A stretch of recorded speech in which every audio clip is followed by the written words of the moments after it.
Hey everybody, Daniel Fusco here, and welcome to today's 2-minute message.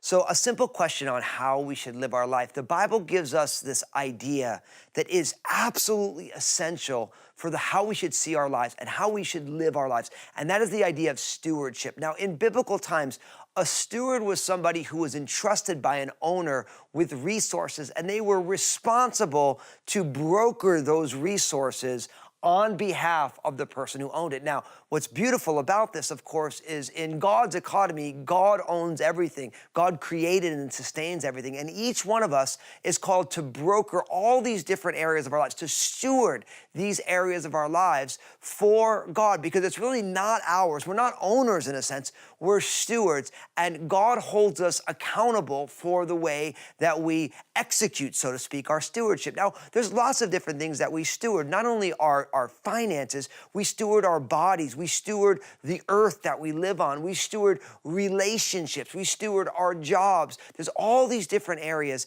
and really for God's people, our job is to do every area, to steward every area of our life for God, for God's purposes and plans, for His glory. And we know that it's for God's glory. It's also going to be for the greatest benefit for the people around us. So you have to ask yourself, how am I doing stewarding all that God has entrusted to me in all these different areas? If you're a spouse, how am I stewarding that? If you are a parent, God's stewarding that. If you're single, how am I stewarding that?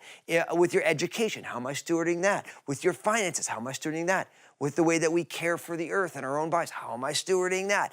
This question of when we see it as stewardship and God holds us responsible for these things, it really transforms the way that we live our lives. Now, this is what we do. First, I want you to share this video because guess what? Even if someone doesn't believe in God, they're still going to be held accountable for the stewardship of all these areas of their life. That's what the judgment seat of Christ is all about, that judgment day, when we all give an account for the stewardship of our lives. And we want to make sure that we all realize that stewardship is what we're all doing here, whether or not we like it. Now, and in the comment section, we share, this is an area of stewardship that I'm working on right now. This is an area that I'm really focusing on right now so that I can grow, and we're going to grow together. God bless you today.